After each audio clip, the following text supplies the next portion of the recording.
Esto es Colombia 4.0.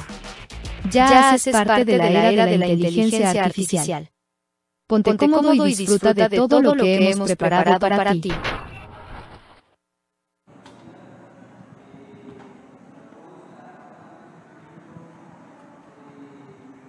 Bueno, bienvenidos a todos. A continuación tendremos el panel Estudios de Desarrollo de Videojuegos Colombianos 4.0 Colombia en Pixels. Este panel está a cargo de Juan Castañeda de Studio Brand, de Jaime Castilla de On3D Studios y será moderado por Jorge Bedoya. Juan Andrés Castañeda es CEO de Creative Studio Brando. Él es el director creativo colombiano y cuenta con más de 15 años de experiencia en videojuegos y animación a nivel internacional. Sus proyectos han sido destacados por Xbox Wire, Apple, Google y NTV.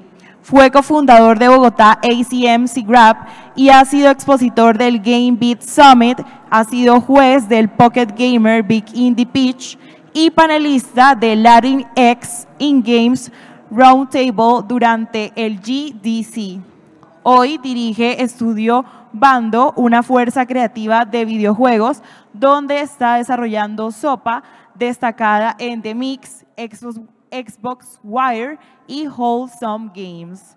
Asimismo, también lo acompaña Jaime Andrés Castilla Ruiz. Él es CEO de On3D Studios en Bogotá, Colombia. Él se encuentra liderando el equipo de On3D desde el 2012 y es profesional en animación por computadora de la Universidad de Full Sail en Estados Unidos y ha participado activamente en muchas facetas del desarrollo de videojuegos. Una de sus más recientes incursiones en el mundo de Roblox, una plataforma con versatilidad y potencial en la creación de juegos. Ha aprovechado sus capacidades para el nuevo proyecto de multijugador. Este panel se encuentra moderado por Jorge Bedoya. Él es un destacado abogado y socio de EA Law Group, Bedoya Ambisbal, y se encuentra especializado en el mundo del entretenimiento interactivo. Con una sólida experiencia, Jorge ha asesorado a numerosos clientes en transformaciones nacionales e internacionales en la industria del entretenimiento, abarcando videojuegos, música y producciones audiovisuales. Además de su labor legal, es el anfitrión del popular programa Ajá Hey, el podcast, en YouTube y Spotify, donde entrevista a diversos invitados sobre temas de interés cotidiano y sus experiencias en diferentes campos. Démosle la bienvenida.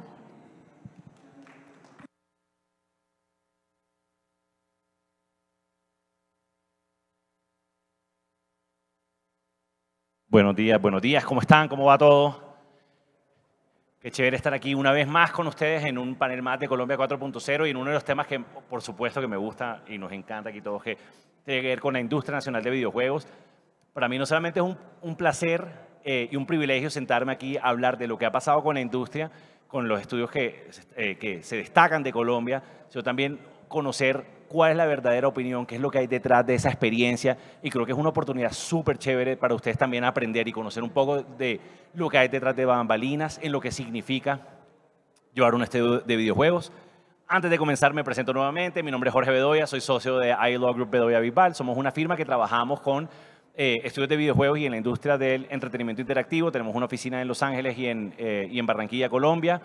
Atendemos todo lo que tiene que ver con entretenimiento, producciones audiovisuales, generadores de contenido y por alguna razón restaurantes. Pero bueno, vamos a seguir adelante. Entonces, Juan, Jaime, bienvenidos. Qué bacano tener esta oportunidad de conversar con ustedes. Una de las primeras cosas que les quería señalar, bueno, primero, preséntense brevemente, cuéntenles quiénes son y cuál es la experiencia que tienen ahorita en la industria y con sus estudios.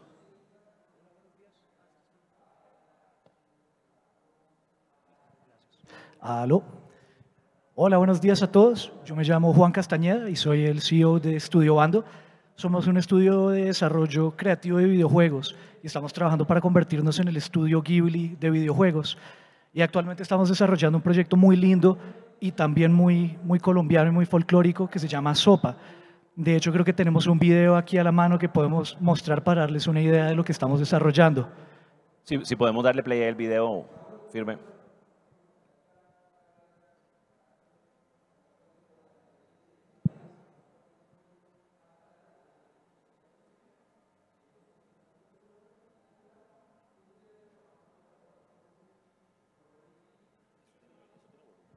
¿Hay sonido?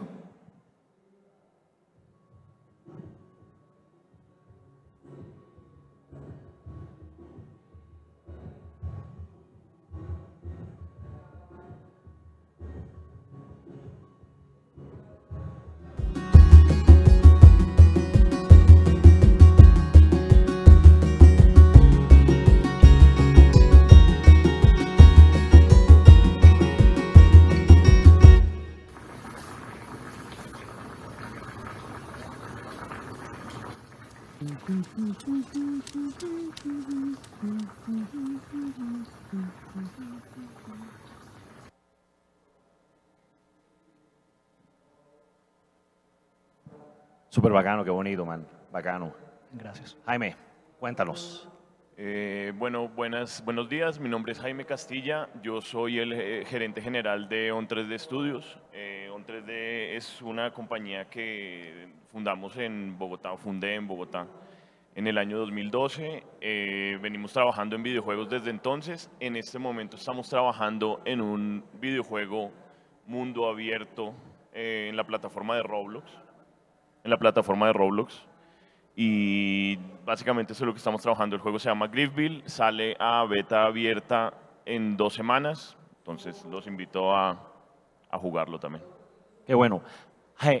Bacanísimo. Yo tuve la oportunidad de jugarlo, estaba bien bacano. Entonces, privilegio ahí de tenerlo un rato, así que espero que lo pillen apenas salgan, así estén pendientes para que no solamente sigamos apoyando el contenido que venimos haciendo acá, sino que es potencialmente un gran juego que saldrá, me imagino que ya el próximo año.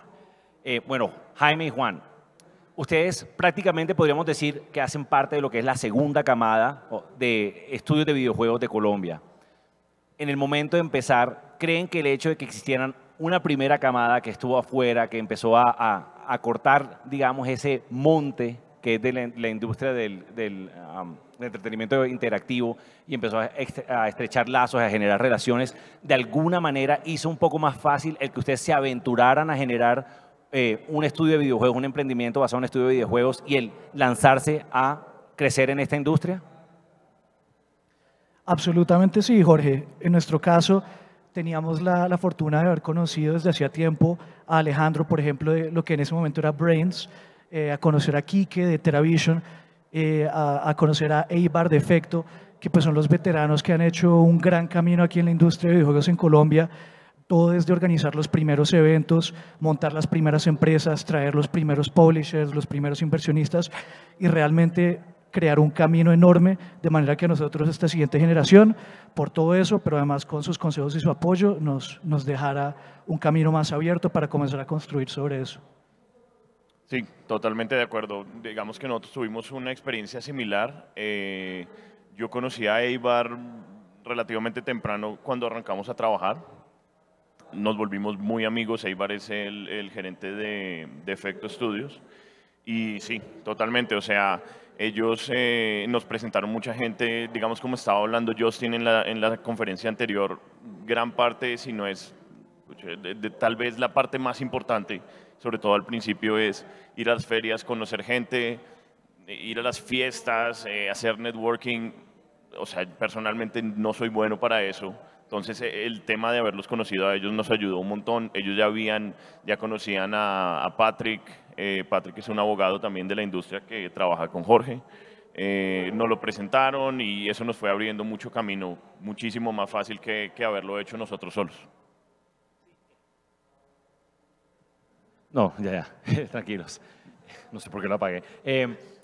Es que una de las cosas que también me llama la atención es que no existe mucha información con respecto a la industria de los videojuegos. De hecho, una de las cosas que siempre sucede es que cuando están hablando de la industria, en cualquiera que sean los medios, hablan como si emprender dentro de la industria de los videojuegos fuera un golpe de suerte, como que, oye, quien los ve en el cuarto de su casa estaban trabajando y ahora se ganan sus pesitos haciendo juegos. De alguna manera ustedes sintieron que tuvieron que luchar contra ese estereotipo un poco como que, hey, ya más bien consíguete otro trabajo en otra parte, ponte a hacer otra cosa y no te aventures a esa industria que me parece más bien algo lúdico y que depende totalmente de la suerte. Sí. De hecho, muchas veces. O sea, muchas veces, tal vez cada 3 meses, piensa uno en, oiga, ¿qué estoy haciendo aquí? Es complejo, es complejo emprender en videojuegos, pero no, la verdad no cambiaría la experiencia que he tenido por ninguna, la verdad. Yo siempre describo, que, de hecho ahorita viendo la conferencia de Justin, esa frase que puso al final de que sobrevivir hasta que pueda tener suerte es muy cierto, o sea, es cuántas veces se cae uno, cuántas veces se puede levantar y llegar a algún momento en que las cosas se alineen y funcionen, toca aguantar, básicamente. Hay una frase en inglés bien interesante que es overnight success usually takes 10 years. ¿No? El éxito de la noche a la mañana toma 10 años por lo general y ese es el trabajo que uno no ve. Y realmente es un camino muy duro, incluso cuando uno dentro de todo tiene tantas ventajas como por ejemplo lo que hablábamos de tener este ecosistema ya creado en Colombia. A ellos les ha tocado increíblemente duro y lo curioso es que a pesar de que ya han tenido éxitos a lo largo del camino, hoy en día es cuando uno ve que comienzan a haber, por ejemplo, adquisiciones del exterior, grandes movimientos y, digamos, proyectos que ya capturan la atención internacional de una escala de otro nivel. Entonces, toma mucho tiempo construir esas cosas a nivel de empresa. Por supuesto que ha sido muy duro. Hemos tenido muchos golpes y muchos momentos donde uno quiere desistir, pero que es demasiado lo que uno está construyendo y con todos esos apoyos de los que hablábamos, siempre está esa motivación para continuar y seguir haciéndolo mejor cada vez. Sí, claro. Una de las cosas que yo creo es que esta industria también es de tener un poco el cuero duro por todos los lados, porque no solamente toca desarrollar relaciones que lo lleven a uno y sacar una empresa adelante con todos los pormenores que tener o emprender representan, sino que también desde el aspecto familiar uno se ve cuestionado. O sea, incluso ustedes tienen el estudio, pero yo me dedico a prestar servicios legales dentro de la industria de videojuegos. Entonces, a mí también me dicen, ¿tú de qué vives? O sea, me pueden preguntar porque obviamente si a ustedes no les va bien, a mí no me va bien. Entonces, yo siempre necesito que les vaya bien para que todos podamos crecer. Entonces, vivo en carne propia eso. Cuando ustedes iniciaron cada uno sus estudios, ¿qué visión tenía y cómo ha variado hacia los años donde están ahora? Bueno, yo creo que en nuestro caso, la visión al final del todo era crear proyectos que conectaran con las personas y que recordaran por muchos años. Poder recordar los juegos con nostalgia de la forma que uno recuerda a un Zelda o un Mario. Entonces, una meta muy grande. Igual nosotros empezamos con una meta inmediata más pequeña, que era demostrar que podíamos construir un equipo y construir un juego. Y veníamos cargando pues con experiencia, mucha de haber trabajado en el exterior, pero pues ese aprender era algo nuevo y diferente. Nosotros tuvimos un pivot importante porque en ese proceso de encontrar algo pequeño que pudiéramos hacer y que fuera económicamente viable, arrancamos enfocándonos en juegos móviles, que en ese momento estaban en su auge, y entonces era in-app purchases y ventas de publicidad. Sin embargo, otra cosa que uno va aprendiendo es que el mercado va cambiando increíblemente rápido. Y en el trayecto de estar construyendo ese juego ocurrió la transición donde los juegos móviles comenzaron a ser determinados mucho por KPIs, que es obvio, pero también por los tiempos de reacción muy rápidos de equipos de datos. Entonces, poder recolectar data muy rápidamente, poder hacer cambios y ejecutar en esa cadencia inmediata para poder ir mejorando métricas y tener mucho éxito. Después de hacer eso varios años, caímos en cuenta que realmente nos estábamos alejando de lo que era nuestra competencia clave, pero también nuestra pasión, que era más contar historias a través de arte y animación y enfocarnos en esos aspectos narrativos para llegar nuevamente a esa visión de la que hablábamos, de crear esas experiencias memorables que se queden con las personas por muchos años. Entonces hicimos este pivot y nos pasamos a hacer juegos de consola. Por eso estamos actualmente desarrollando SOPA, nuestro proyecto narrativo, y afortunadamente hemos contado con el gran apoyo de Microsoft para desarrollarlo y bueno, estamos muy entusiasmados. Pues nosotros tuvimos algo similar. También hicimos pivot, creo que como el 95% de las compañías que arrancan. Nosotros en realidad arrancamos como una compañía de animación 3D. Nosotros no arrancamos como videojuegos. Digamos que la visión de esa empresa era contar historias. A mí me encanta la animación, me encantan las historias, me encanta todo ese tema y esa era la idea. Nos dimos cuenta que por lo menos en ese momento, digamos, trabajar en animación era complejo, ¿verdad? O sea, o uno trabajaba en comerciales o uno trabajaba tratando de trabajar en producción, en cine o ¿verdad? Pero era complicado. Entonces nosotros en ese momento, yo siempre he sido gamer toda mi vida, me encantan los juegos todo el tiempo. Y en ese momento nos dimos cuenta que podíamos contar esas historias que queríamos de una forma como más dinámica, entonces decidimos movernos al tema de videojuegos prácticamente de inmediato. Y así, esa fue la transición. Literalmente esa fue la transición. Desde, creo que fue a mitad del 2012 o 2013, arrancamos con videojuegos y ahí continuamos. A mí me parece bastante interesante que ambos tuvieron eso en común, que tuvieron que cambiar totalmente el trayecto. Especialmente porque son decisiones que finalmente los llevan a sobrevivir como estudios y obviamente a reenfocar la estrategia que tienen de existencia. ¿Cómo creen que eso influyó en la manera en cómo ustedes articularon su equipo? En mano de obra, por así decirlo. Teniendo en cuenta que también en Colombia estamos formando cada vez más desarrolladores, gente que está en arte, gente que está en ingeniería, etcétera. Pues yo puedo contar un poquito de la historia de cómo lo hice yo. Yo tenía mi equipo de animación, no teníamos programadores, no teníamos nada de eso. No sabíamos cómo funcionaba eso, no sabíamos que era un motor de videojuegos. Y uno de los empleados, un modelador 3D, dijo, yo tengo un amigo que trabajaba en no sé dónde y es programador. Lo trajimos y el man dijo, bueno, vamos a trabajar en Unreal, vamos a hacer esto, vamos a hacer lo otro y eso es como vamos a trabajar. Ahora, claro, o sea, la idea era, oiga, vamos a trabajar para móvil, para PC, para Premium. Entonces dijimos, oiga, nosotros queremos hacer PC y consolas, eso es lo que queremos hacer. El man dijo, Unreal. Y así fue que nosotros arrancamos.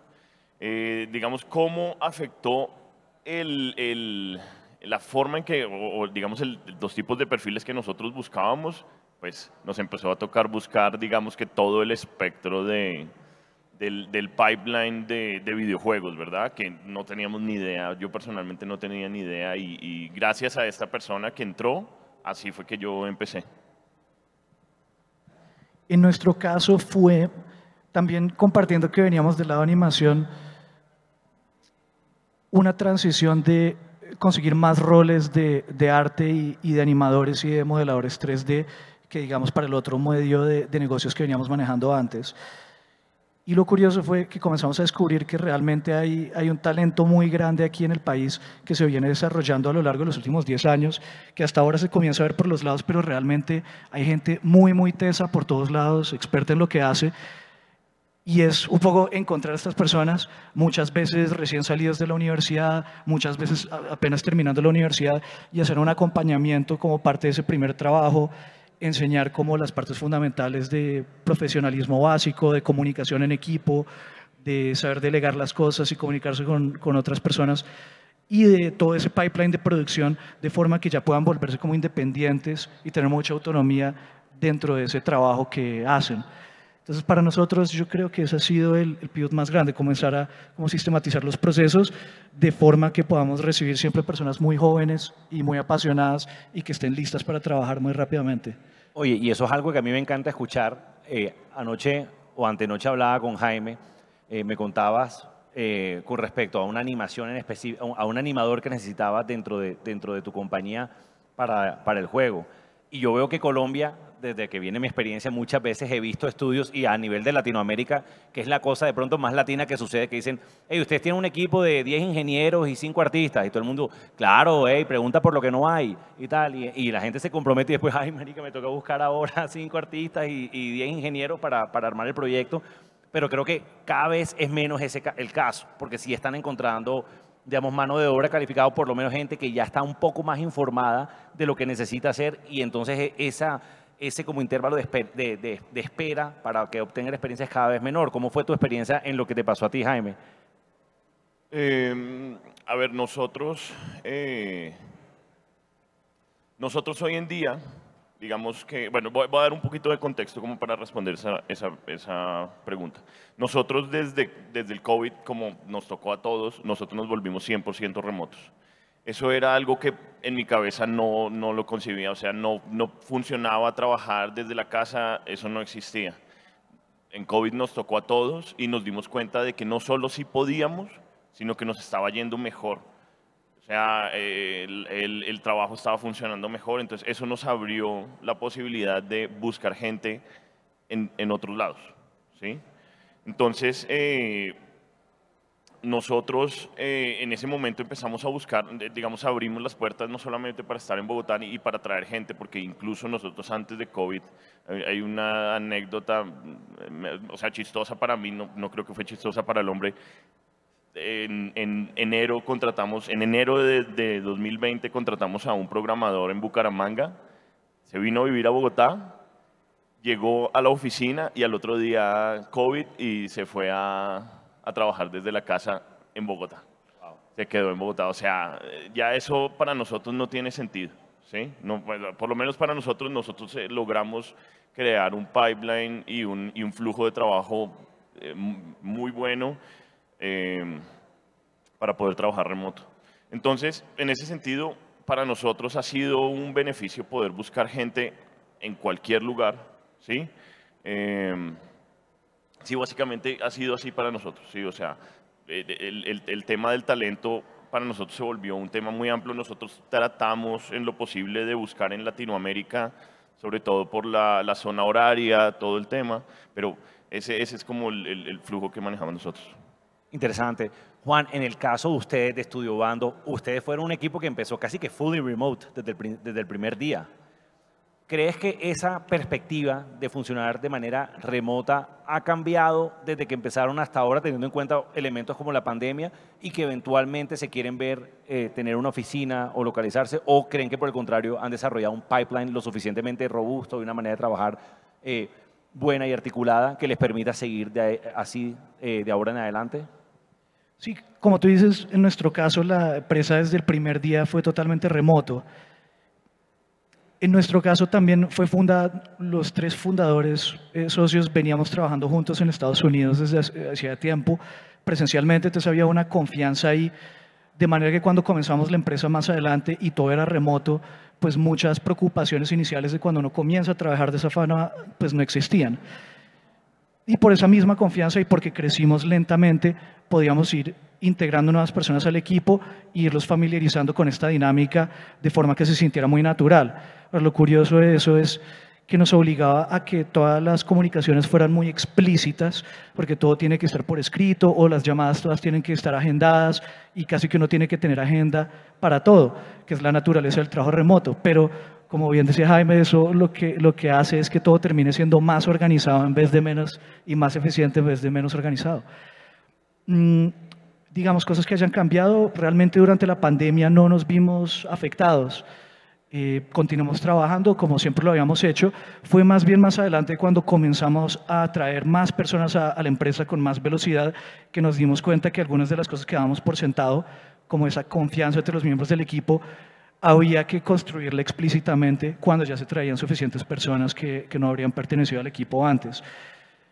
Entonces lo que nos encontramos teniendo que hacer fue sistematizar muchos procesos y eso fue realmente lo que fue nuevo para nosotros, crear como una base de datos de documentación cubriendo todo, desde cuáles son los días festivos que se trabajan en la empresa, cuáles son los horarios, cuáles son las herramientas de comunicación, cosas que en una empresa pequeña uno simplemente las charlaría. También temas como de profesionalismo básico tuvimos que hacerlos explícitos, como por ejemplo tonterías como llegar a la hora correcta a las reuniones, que es curioso, pero a veces con el trabajo remoto, para las personas que no están acostumbradas, comienzan a suceder eso, problemas, fallas con las herramientas. Entonces, en la medida en que uno tiene todas esas conversaciones, deja todo documentado, como tienes que notificar antes de ausentarte. Si estás teniendo problemas técnicos, conéctate 5 minutos antes de la reunión para que no se te esté cayendo la llamada a la hora de entrar. Detallitos así, en los que uno como que no pensaría, se convirtieron en una base de información tremenda para poder traer nuevas personas al equipo y trabajar de una forma fluida. Excelente. ¿Y cómo les ha ido en la colaboración o han tenido la oportunidad de colaborar con otros estudios, digamos, que tengan ese mismo margen de experiencia, otra vez más experimentados desde que están ustedes ahora afuera en el mercado, desde que fundaron cada uno de sus estudios? Como codesarrollos y ese tipo de cosas. Codesarrollos u otro tipo de proyectos, porque Sí. una de las cosas que también hemos aprendido o que hemos escuchado bastante es que existe mucha colaboración dentro del ambiente, digamos, de los estudios en Colombia. He visto que de pronto cuando hay una alta en el trabajo, desarrolladores o mano de obra de otros estudios ha venido al apoyo pues, para poder cumplir con los deadlines. Entonces creo que eso es una experiencia muy bonita que termina, digamos, beneficiando a todo el mundo. En el caso de Barranquilla también se han visto casos en los que se han apoyado, digamos, con el talento de otros estudios para poder desarrollar ciertos proyectos. En el caso de ustedes también les han pasado, ¿han tenido la experiencia de poder colaborar con otros, ya sea a nivel de co-desarrollo o a nivel de resolver cualquier tipo de problema o de challenge que surja en las compañías de ustedes? Bueno, nosotros no hemos hecho co-desarrollo o sea, en general no hemos hecho co-desarrollo nunca. Nosotros trabajamos, a ver, es una especie de co-desarrollo. Nosotros trabajamos con una agencia que se llama Rocket Ride. Ellos pues son una agencia que, digamos, busca negocios para empresas, para estudios de videojuegos, y tienen un servicio también que es que si uno, por ejemplo, no tiene como mucha experiencia en cierto género o cierta cosa, ellos ponen como un director creativo o alguien que sepa mucho más que uno, ¿verdad? Para poder como que desarrollar ese proyecto de mejor manera. Digamos que más allá de eso, nosotros no hemos hecho como un co-desarrollo. De esa forma trabajamos nosotros ahorita. Pero lo que sí hemos hecho aquí en Colombia es las pruebas de los juegos, ¿sí? Con otros estudios, con amigos, como, oiga, prueben mi juego, denme feedback. Hay un tema en el desarrollo y es que uno como desarrollador genera como una tunnel vision, ¿cómo se llama? Como un sesgo. Como un sesgo, exactamente, como un sesgo frente a lo que uno está desarrollando y ya las cosas se vuelven absolutamente invisibles al ojo de la persona que está desarrollando el juego. Entonces es importante que lo jueguen personas que están afuera, tanto jugadores que no tengan nada que ver con el desarrollo, como desarrolladores, porque los desarrolladores también ven otro tipo de cosas. Entonces eso sí lo hemos hecho bastante. O sea, todo el tiempo lo hacemos como que prueben el juego, cuéntenos qué les parece. Digamos, esa es como la colaboración que nosotros hemos tenido. Sí, de nuestro lado tampoco hemos trabajado con desarrollo, hemos estado totalmente pues, enfocados en propiedad intelectual original y ese desarrollo, pero sin embargo uno siempre tiene estudios amigos, digamos estudios que le están pidiendo consejo a uno acerca de cómo estandarizar procesos o cómo hacer mejor las cosas, y eso es un va y viene en el que estamos pues, permanentemente. Creo que es similar a lo que dice Jaime. Interesante. Hay algo que siempre me gusta preguntar a los estudios.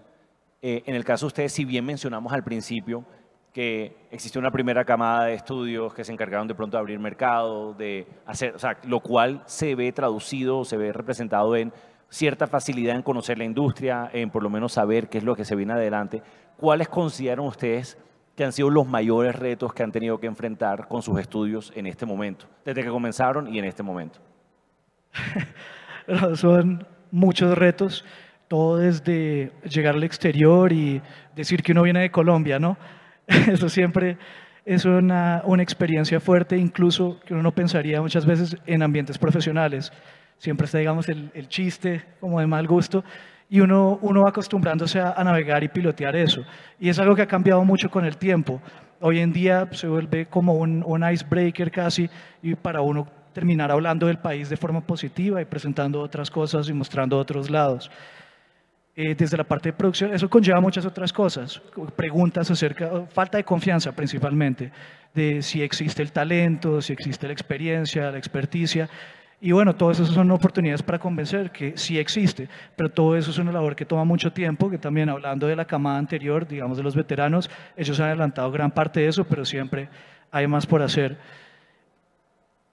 En cuanto al pitching a publishers, también es el reto de llegar y construir esa red de contactos, con lo que también ayuda a esa camada anterior, pero es todo el tiempo estar yendo a diferentes eventos, presentando, el mercado va cambiando, entonces eso qué significa para el pitch deck, qué significa para el modelo de negocios fundamentalmente. ¿Vamos a tener que hacer un pivot o significa que en realidad tenemos que double down acerca del trabajo que ya estamos haciendo? Hay que adelantar partes de un demo y pulirlos más para incluirlos en otro video, todo ese tipo de preguntas. Y por supuesto la parte de distribución y mercadeo. Bueno, hay 1000 retos y creo que me podría quedar hablando toda la tarde de eso. Sí, para nosotros, sobre todo empezando, el reto más fuerte fue conseguir y retener talento. Porque, Como dije, nosotros estábamos atados a que tenía que ser en Bogotá, ¿sí? Y cuando nosotros empezamos, si habían pocas, no habría ninguna carrera enfocada en videojuegos. Fue en el 2012, la verdad no recuerdo, pero no creo. Ese fue el reto más grande. Hay una cosa de esta industria y es que la gente que trabaja en esta industria no le interesa trabajar en otro lado. Esta es una industria de pasión. Entonces, muchas veces a nosotros nos llegaba talento que nos decían, oiga, no sé, estudié, por ejemplo, ingeniería de sistemas en no sé dónde, y sí, me enseñaron a programar, pero lo que yo sé programar de videojuegos lo hice por mi lado, porque esto es lo que quiero hacer, no quiero hacer nada más en mi vida sino esto. Entonces, digamos que nosotros nos dedicamos fue a buscar ese talento, digamos el talento empírico que lo que quería hacer era videojuegos. Ese fue el reto más grande al principio, después del COVID, ya en este momento realmente no es un reto tan fuerte. En este momento realmente el reto es conseguir proyectos y hacer proyectos interesantes que la gente quiera trabajar en esos proyectos. Para nosotros es el reto más fuerte en este momento. Sabes que me llama full la atención que yo pensaba que lo primero que iban a decir era financiación, porque esa es como la respuesta. O sea, yo no sé si es rookie la respuesta cuando uno dice financiación, pero ustedes se fueron a cosas bastante más objetivas, o sea, bastante más como del día a día, ¿no? Y me llama la atención, pero a pesar de eso, la financiación también sigue siendo un poco de un reto, ¿no? O sea, y sigue siendo como el pan de cada día para uno, el problema de cada día, ¿no? Es que ese problema se vuelve un problema del huevo o la gallina. Si uno tiene... ¿Ah? Interesante que digas esa perspectiva. O sea, si uno tiene un equipo bueno en el que pueda salir a buscar un proyecto que uno sabe que lo puede hacer, porque como decía Justin en la anterior charla, jamás hagan pitch de un juego que no pueden hacer, no lo hagan.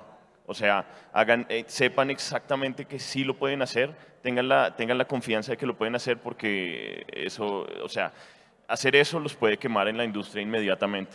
Entonces, para mí es un problema del huevo o la gallina. Uno tiene un buen equipo para buscar un buen proyecto, pero uno necesita un buen proyecto para poder conseguir un buen equipo. Entonces, toca lucharla, sobrevivir hasta que las cosas se alineen y la cosa funcione. Firme, firme.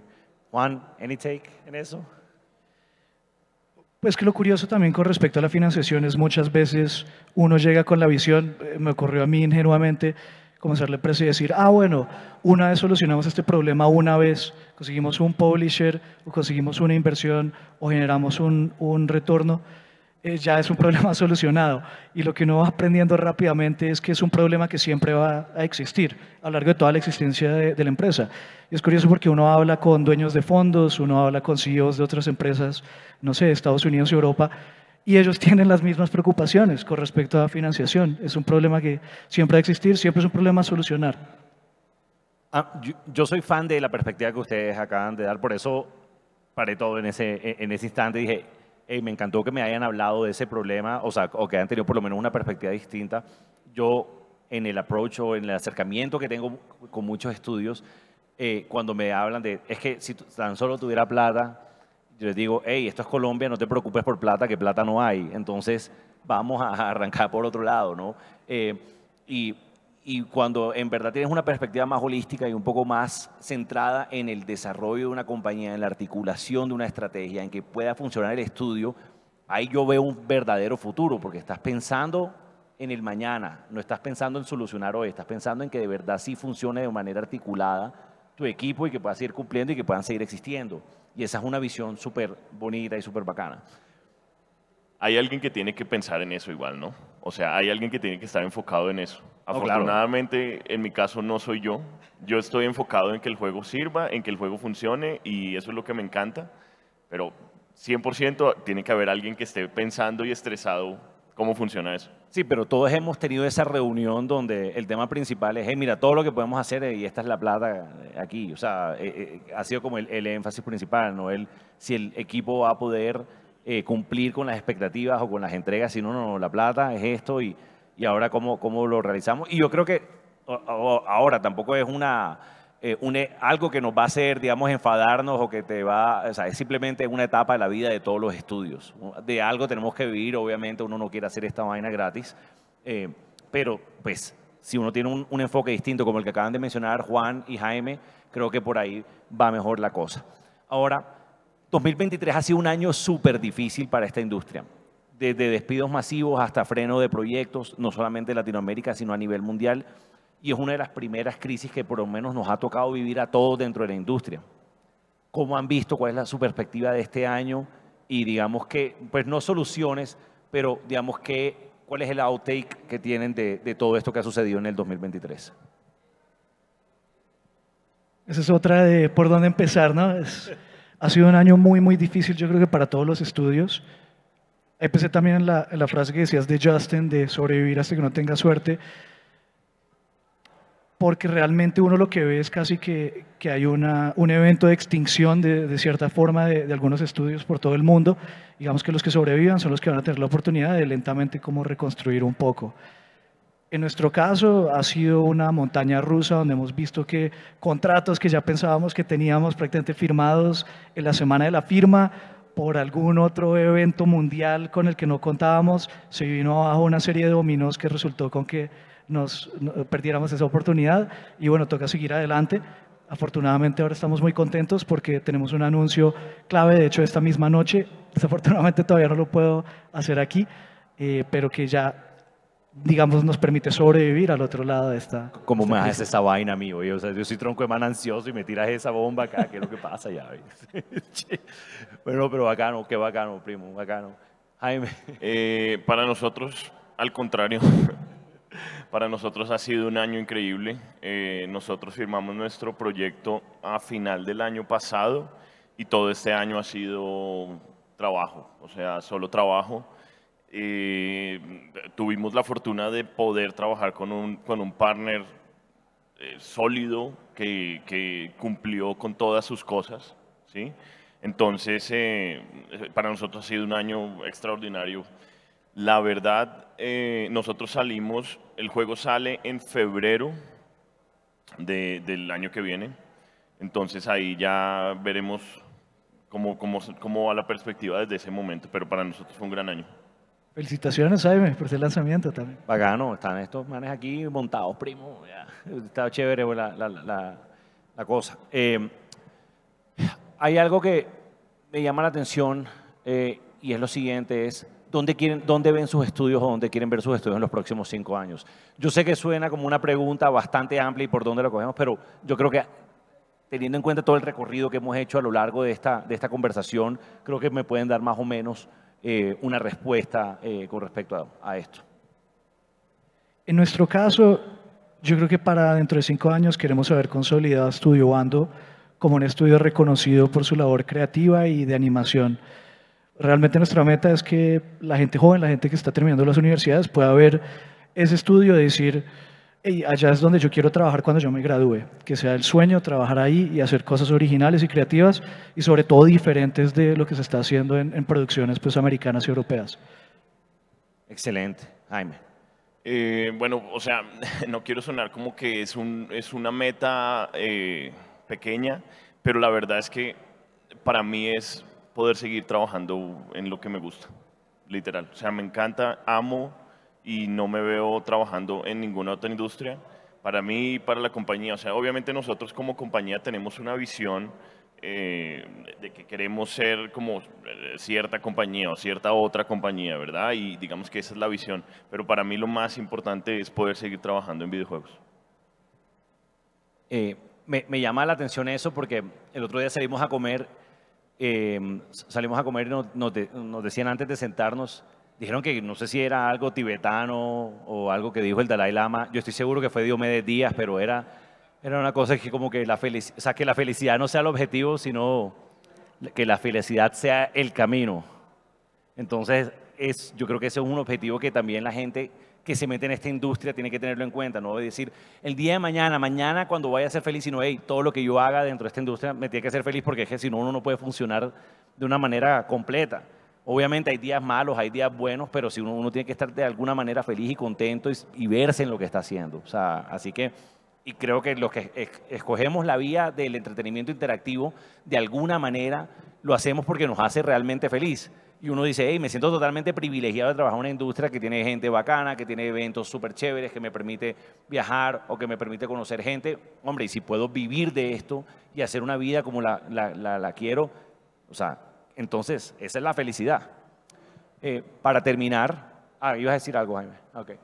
Para terminar, esto es algo que siempre me gusta hacer porque estoy seguro que de pronto dentro de la audiencia contamos con gente o que está en un estudio, está o trabajando para un estudio, considerando abrir uno o acaba de abrir uno y está dando sus primeros pasos. ¿Qué consejos le darían a esas personas en este momento, digamos, como para seguir adelante con su proyecto de realizar un estudio de videojuegos aquí en Colombia?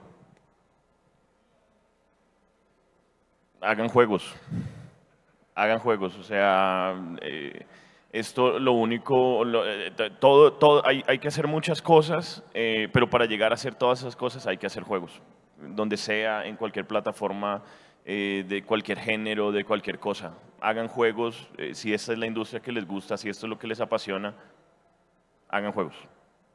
Yo creo que de mi lado diría, es bueno si van a construir empresa de videojuegos, venir de alguna disciplina o competencia base que tengan que consideran que tienen muy fuerte, o sea, que son muy buenos para código, son muy buenos game designers, o son muy buenos UX, o muy buenos animadores, pero tener ese dominio, una especie de maestría sobre una disciplina, les permite tener un punto de partida alrededor de lo cual comenzar a construir lo demás y destacarse dentro del mar que son los lanzamientos del juego, porque hay demasiado. Y eso les va a permitir encontrar cuál es su ventaja comparativa frente a los otros, que muchas veces es algo que pronto no estaban esperando. Bueno, bacano, buenos consejos. A todos ustedes muchísimas gracias. Sepan que esta industria es real, que está aquí para quedarse y que es una industria que está a lo largo de toda Colombia y que ha venido avanzando a pasos gigantes. Vamos a abrir ahora la sección de preguntas, pero antes de eso quiero darle las gracias a Juan y a Jaime. Démosle por favor un aplauso por compartir con nosotros. No sé si hay un micrófono de esos que tiran por ahí al público como para que todos podamos escuchar. Primo, ven, para que le pongas acá el... Hola, buenas. Tengo un par de preguntas. La primera es, ¿hay algún pipeline que recomienden para las personas que estamos trabajando con otros de manera remota, así como comenzaste tú? Entiendo de que no todos los pipelines son lo mismo y tal, pero de pronto alguna recomendación o al menos recomendar como una base desde la cual uno ya desarrollar el que se adapte más al equipo. Y la otra, entonces, enrolarse en la industria de los videojuegos será como un constante esfuerzo para no quedar quebrado en el próximo proyecto. Esas son. Bueno, dos preguntas complicadas. Arranco con la del pipeline. Y bueno, pipeline es un término muy amplio que se refiere pues, a una gran cantidad de cosas. Es todo desde cómo juntan los archivos en algún espacio central para que todos puedan colaborar, hasta qué herramientas usan para los reviews de animación. Y para cada una de esas preguntas, uno podría decir casi que un pipeline para cada uno de esos procesos. Hay algunas soluciones integradas. Yo diría que la recomendación para alguien que esté empezando, y esto es más enfocado a la parte de ingeniería, sería familiarizarse con Git, que es fundamental, se usa en muchísimas partes, incluso si terminan en una empresa donde no se utilice Git, probablemente las dinámicas que aprendan usándolo van a tener cierto overlap con lo que terminen utilizando. En cuanto a la otra pregunta, si todo es un largo camino hacia una eventual quiebra o evitando una quiebra, hay momentos en los que definitivamente se siente así, pero hay lugares donde si uno está pensando concretamente en la parte financiera, en la parte de negocio, en los nichos de mercado a los que uno está aspirando a entrar de una forma suficientemente estratégica, idealmente uno está no existiendo en esa situación. Entonces realmente yo diría que para los estudios pequeños y medianos la aspiración es poder justamente salir de esa proyección y llegar a un momento de estabilidad. Sí, sí, con respecto a eso, digamos que yo siempre que hablo con alguien que está arrancando, hay veces sueno supremamente pesimista porque es un camino duro, pero de nuevo, no lo cambiaría por nada, incluso si no estuviera en la posición en la que estoy en este momento. Sí, o sea, es un camino duro y creo que los que lo hemos recorrido podemos tener como esa herida, de esas heridas de batalla que todavía duelen, pero pues esa es la vida, ¿no? O sea, toca caerse y pararse y hay veces cuesta más volverse a parar, pero literalmente se vuelve un tema de cuántas veces se puede parar uno y cuánto se demora en volverse a parar.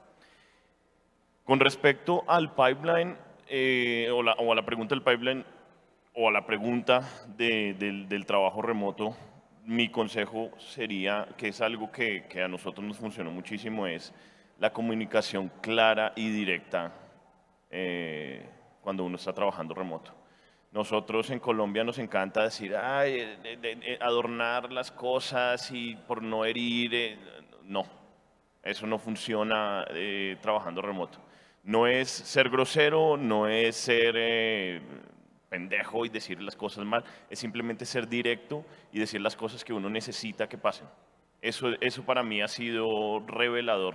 Yo siempre trato de no herir, no, las cosas como son, necesitamos esto es exactamente lo que estoy esperando de usted, setear expectativas con la demás gente y la gente responde, la gente absoluta y completamente responde perfecto, por lo menos en mi caso. Gracias. Ustedes, gracias. ¿Quién? ¿Otra pregunta más? Hola, ¿qué tal? Buen día. Yo les quería hacer una pregunta desde uno como creativo con un proyecto de videojuego, ¿cómo prepara y dónde se buscan los pitch para poder intentar una colaboración? ¿O ustedes cómo lo han afrontado? Sí. Bueno, hoy en día recursos para saber cómo construir un pitch existen y puedes ver muchísimos pitches de referencia que han compartido muchos estudios. Incluso dependiendo de qué tan aterrizada esté tu idea, tú te puedes meter hoy a Google y buscar pitch decks similares a juegos que se parezcan al juego que tú estás queriendo hacer o de la idea que tienes. Ese es un punto de partida. Pero lo clave es cuando estés viendo el pitch deck, hay ciertos componentes que van a ser parte de eso, ¿cierto? Dónde va a entrar eso en el mercado, quién es el público de tu juego potencial, tienes el equipo suficientemente capacitado para poder ejecutarlo, qué trae de único tu juego a la mesa. Y toda esa serie de preguntas que eran más, yo creo, el territorio de la presentación de Justin de hace un momento. Eso yo diría que es la base. Cada uno de esos te va a llevar como un hueco de comenzar a hacer todo un proceso de investigación que te puede tomar semanas o meses para casi que cada una de las diapositivas, que realmente es un proceso de tú mismo entender qué es lo que estás tratando de hacer. Luego, aparte de eso, está por supuesto todo el proceso de pitching, pero bueno, creo que esa es otra conversación totalmente diferente. No sé si respondí tu pregunta.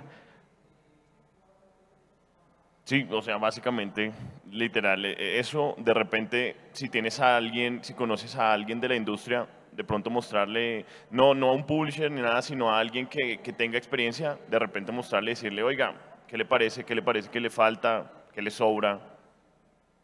Pensaría yo. Y una cosita a tener en cuenta que también es, adelantándome un poco, es una vez tú comienzas a mostrarlo y obtener feedback, hay un proceso muy delicado entre balancear el feedback que estás recibiendo de cosas que objetivamente hay que cambiar en tu pitch versus gente que de pronto no conecta con tu visión fundamental. Y entonces pasa mucho que tú presentas un juego y te dicen, no, me encanta, pero debería ser un juego de plataforma. Y muchas veces algo que uno diría, no, obviamente no es eso, pues cuando hay alguien diciendo, mira, yo estoy dispuesto a invertir esta cantidad de dinero, pero para este juego de plataforma, de repente tú tienes que tomar una decisión y pensar qué tanto es tu visión, qué tanto es mercado y qué tanto te estás perdiendo tú de lo que estabas tratando de hacer, ¿no? Y no hay una respuesta clara ahí. Tenemos tiempo para una última pregunta. Quería preguntarles cómo saber que un proyecto fue exitoso y cuál fue ese primer proyecto en el que ustedes sintieron que habían, digamos que logrado ese éxito, cómo hicieron, a dónde lo presentaron y cómo fue el momento en que se dieron cuenta que realmente fue exitoso el proyecto que realizaron. En mi caso, yo había trabajado como director creativo en una empresa, también startup de San Francisco, llamado BOB, y había dirigido un proyecto que se llama Snappymals, que era pues la clásica experiencia, ¿no? Comenzar, trabajar hasta tarde, somos primero el fundador y yo en el apartamento del hombre sufriéndola, luego trabajando desde un Starbucks, luego el hombre consigue inversionistas, nos pasamos a una oficinita, todo el tiempo trabajando, todo esto pasando pues alrededor nuestro, y uno muy enfocado en el día a día, sin estar tanto pensando en ese éxito final. Pero para mí fue en algún momento que salió un youtuber chino con un stream totalmente en chino, como de 1 hora, jugando el juego, muerto de la risa, gente opinando, no sé, miles, millones de comments, que dije, pucha, esto es, esto es algo. Para nosotros, sí, o sea, ha sido básicamente lo mismo, es una colección de momentos, ¿verdad? Realmente el overnight success no existe, no funciona, no existe, es una fantasía. Entonces es una colección de momentos y de hitos que la compañía ha ido llegando. Yo creo que para nosotros el momento más importante fue cuando logramos lanzar el primer juego. Yo siempre lo describo como el primer escalón, es una escalera y el primer escalón es un escalón gigantesco. Los siguientes escalones, igual la escalera sigue siendo larguísima, pero los demás escalones son más pequeños, pero ese primer escalón es muy alto. Para nosotros ese fue como el hito más grande y después de ahí ya continuamos. Bueno, a todos, muchísimas gracias por haber hecho parte de este panel. Por favor, despidamos a Juan y a Jaime con un aplauso. Y a mí, por favor. Muchas gracias. Muchas gracias. Cualquier cosa, les pueden preguntar lo que quieran. Están súper abiertos para preguntas. Así que les pueden preguntar ahorita. Y a Colombia 4.0, muchas gracias. Nos vemos por ahí, nos pillamos.